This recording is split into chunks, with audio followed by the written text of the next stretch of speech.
Oh, it's all right. Shh, it's okay. The child of a wealthy man cried on a crowded airplane, his father helpless, his wealth powerless. Passengers grew restless, their patience fading.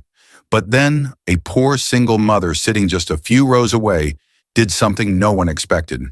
And what followed silenced the cabin in awe. The boy's cry split through the narrow cabin like glass shattering in a quiet room.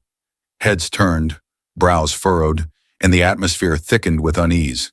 His father, dressed in a tailored suit, shifted uncomfortably, fumbling with expensive gadgets, hoping to distract his son. But nothing worked. The child wept harder, his tiny fist clenching the air, his voice trembling with a raw desperation that no wealth could soothe. Passengers sighed, rolled their eyes, and whispered among themselves. Some glanced at the man with thinly veiled irritation. How could a man who seemed to have everything look so powerless in this moment? Yet there he was, millionaire, respected, admired, brought low by a crying child, in a cabin full of judgmental stares. Just rows behind, a woman quietly watched. She was different from the others, her clothes simple, worn at the edges, her eyes tired but kind. She was a single mother who had long learned the art of silence, of being unseen. She had boarded this plane not with luxury luggage but with a small bag packed carefully, carrying little more than necessity and love. Her heart clenched as she looked at the boy. She recognized the helplessness in his cries, the same kind her own daughter once had during endless nights when illness kept them both awake. She could feel the weight of judgment falling upon the father too. The same judgment she had felt countless times, when strangers assumed poverty meant incompetence. The boy's cries grew sharper, filling the air like waves pounding relentlessly. The father pressed his forehead into his hand, the sheen of sweat betraying his discomfort. But before anger could ripple through the passengers further, the quiet mother stood. Her steps were slow but steady as she approached the aisle, her hand resting lightly on the seat backs as though steadying herself for something more than just a walk. "May I?" she asked softly, her voice carrying not command, but compassion. The millionaire looked up, startled. His pride hesitated, caught between refusing help and surrendering to desperation. In the end, desperation won. She leaned close to the boy, her presence calm, her eyes meeting his tearful ones with a steady warmth. She began to hum, not loudly, not seeking attention, but just enough for the child to hear. A lullaby, a tune she had sung countless nights in the shadows of her modest home, one that carried the weight of comfort, safety, and love. The boy stilled, his sobs broke into softer hiccups, his tiny fists unclenching as his eyes fixed on hers.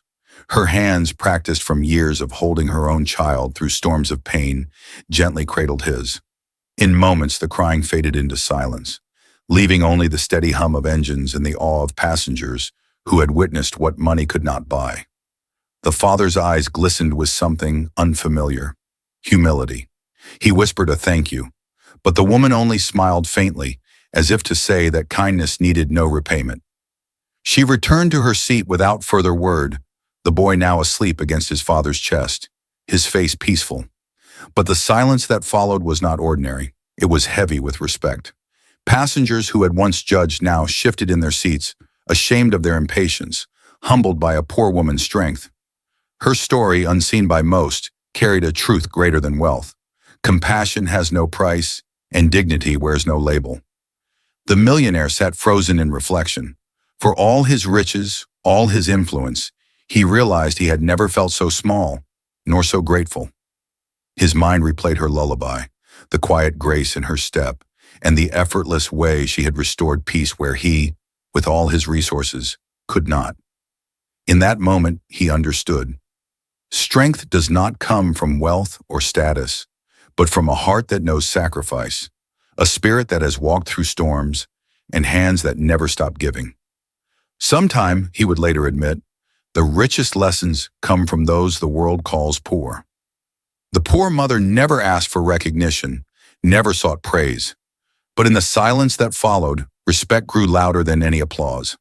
And as the plane landed, passengers glanced at her, not with pity, but with admiration.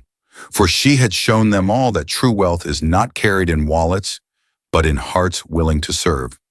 Sometimes the richest lessons come from those the world calls poor. Respect isn't earned by riches, but by how we treat one another in moments of need. Where are you watching from today? Share your thoughts in the comments and subscribe for more stories that honor the silent heroes among us.